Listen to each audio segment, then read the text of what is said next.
Tights. Does anyone else hate tights? I hate them, hate them, hate them. Maybe I hold-ups at this point. And I hate bras. I hate all these accoutrements women are afflicted with. Right, okay, don't get me started on shaving and makeup and one of these days I'm going to go au naturel. Men have it so much easier.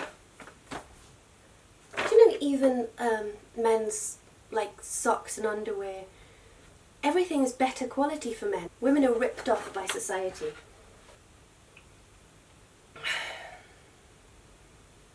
Right, this is not a rant about the plight of women in contemporary society. It's about how to write a good novel, and it's based on a lecture I gave at Manchester University when I was teaching MA and PhD creative writing students. And I wrote this lecture about halfway through the term, so I'd had a good opportunity to see some of the pitfalls writers fall into, so I could put a bit of advice together. This, oh my God, why can't I talk? Why can't I talk to a camera? Oh, why? Okay, let me just drink the tea.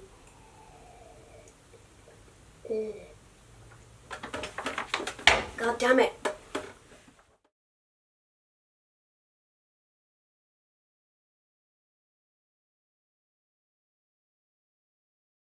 This is not how to write experimental fiction. You have to master the basics before you go off-piste.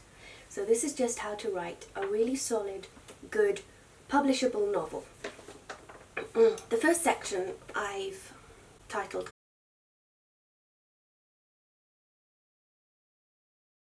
Character is pretty much everything, because if you have an engaging character, the reader will just want to spend time with them. The reader will keep reading, even if nothing massive or exciting is really happening, just because they want to spend more time in the character's company. Creating a character really is just creating a person, so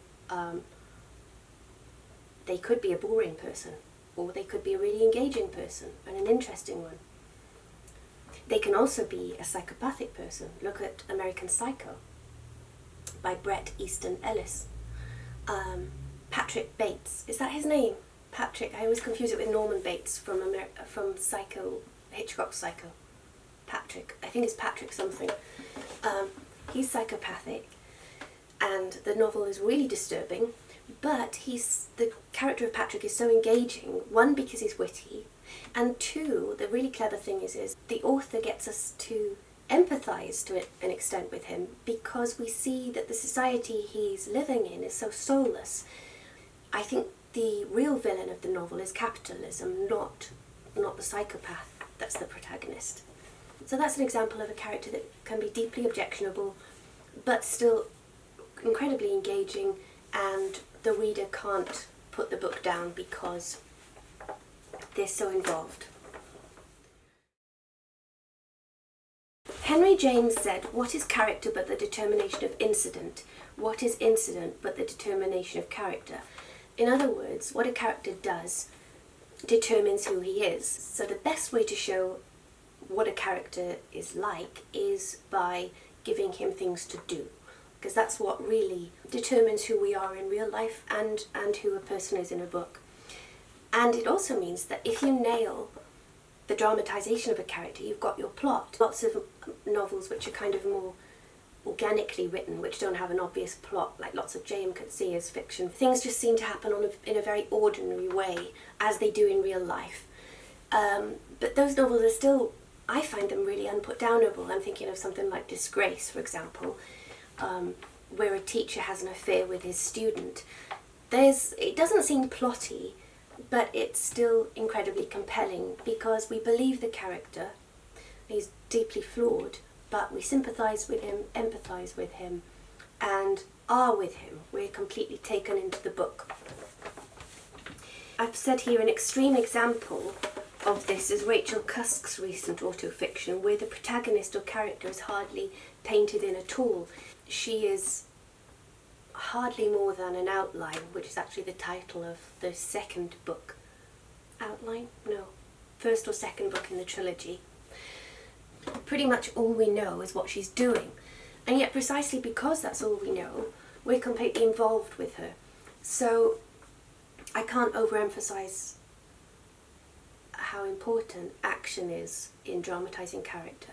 And that needn't be big actions, it can be just really small actions like making a cup of tea, getting on a bus, that type of thing.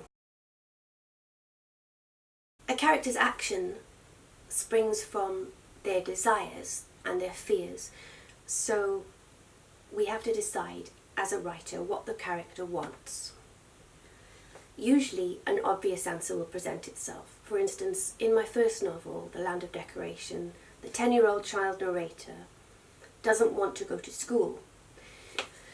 And at one remove from that, she wants to get revenge on this boy that's bullying her.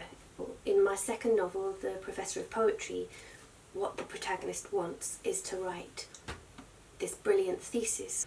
Now, in The Land of Decoration, what Judith really wants, beneath the fact that she doesn't want to go to school and she wants to get revenge on the bully, is she really wants her father to show her affection and attention and show that he loves her. And that is a conscious desire, whereas in my second novel, the protagonist really wants to rekindle a friendship with someone she knew about 20 or 30 years before. But that's an unconscious desire. Nevertheless, an unconscious desire has to be signalled very clearly to the reader. And if the signalling is done really well, it can make for fascinating reading. For instance, Wish Her Safe at Home by Stephen Benatar is a deeply harrowing novel, brilliant too, largely because the reader has more knowledge than the character has of herself.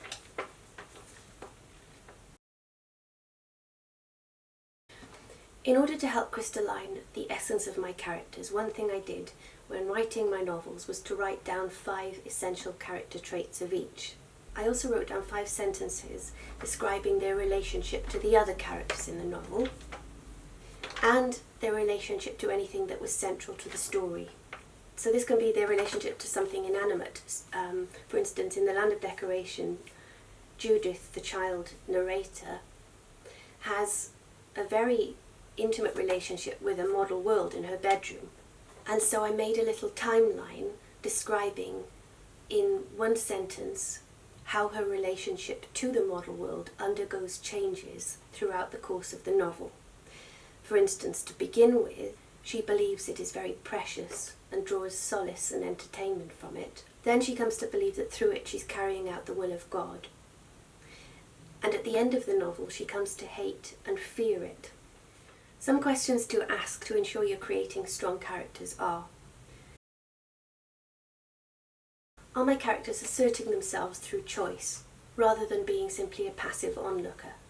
Sometimes a character may not be able to act, for instance, or act very much. For instance, they may be in prison, they may be even in an iron lung, but they have choices in what they think about.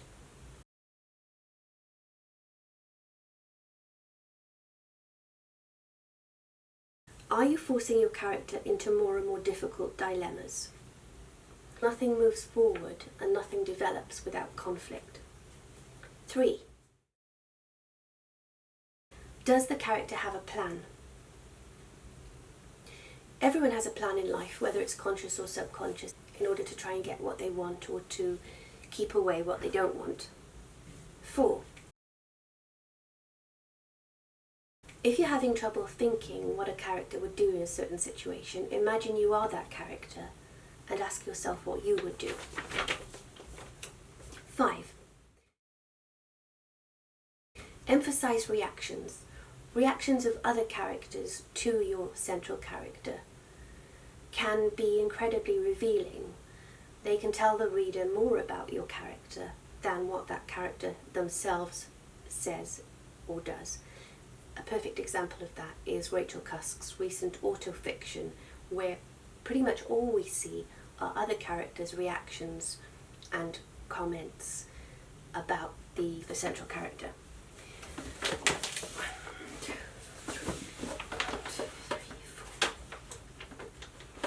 6.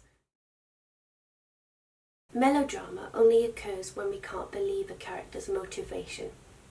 7. It's a nice touch to make a reader think they understand a character, but then reveal something which is surprising, but in retrospect congruent. Lastly, tragedy in the classical sense only happens if someone brings the tragedy upon themselves. And this is more interesting thematically than when the locus of power is external, i.e. when your character is just a victim of an act of God or someone else. If the protagonist brings disaster upon themselves, they learn about themselves, and so does the reader.